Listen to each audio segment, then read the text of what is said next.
વાત કરવી છે બહુચર્ચિત બગદાણા કેસની। બગદાણા કેસમાં નવનીત બાલદિયા ઉપર હુમલો કરનાર આરોપીઓ પૈકી 8ને અદાલત જામીન આપી ચૂકી છે। હવે જયરાજ આહિર સહિત 6 લોકો જેલમાં હતા જેમણે જામીન અરજી મૂકી હતી।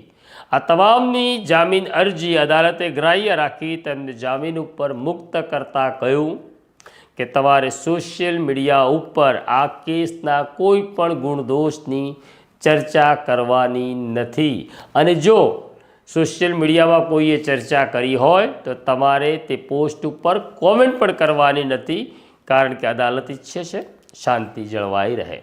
આમ અદાલતે સ્પષ્ટ કર્યું છે કે કોઈ પણ આરોપી સોશિયલ મીડિયા ઉપર આ વિશે વાત નહીં કરી શકે। અદાલતે પોતાની શરતોમાં એવું પણ કહ્યું છે કે તમે કોઈ સાક્ષીને કે ફરિયાદીને મળીને ડરાવવા ધમકાવવાનો પ્રયત્ન કરતા નહીં। અદાલતે એમ પણ કહ્યું છે તારીખ 1 થી 5 તારીખ સુધી તમારે નજીકના પોલીસ સ્ટેશનમાં જઈ હાજરી પુરાવવાની છે અને ટ્રાયલ કોર્ટની મંજૂરી વગર તમારે મકાન બદલવાનું નથી, ટ્રાયલ કોર્ટની મંજૂરી વગર ભારત છોડવાનું નથી। તમારી પાસે પાસપોર્ટ હોય તો પાસપોર્ટ જમા કરાવવાનો છે। આ ઉપરાંત જ્યારે પોલીસ તપાસ કરવા માગતી હોય તમને બોલાવે તો તમારે જવાનું છે, તપાસમાં સહકાર આપવાનો છે। જો આ નિયમોનો ભંગ થશે તો જામીન રદ થશે। બસ તો આ છે અદાલતે જયરાજ આહિરને આપેલા આદેશની શરતો।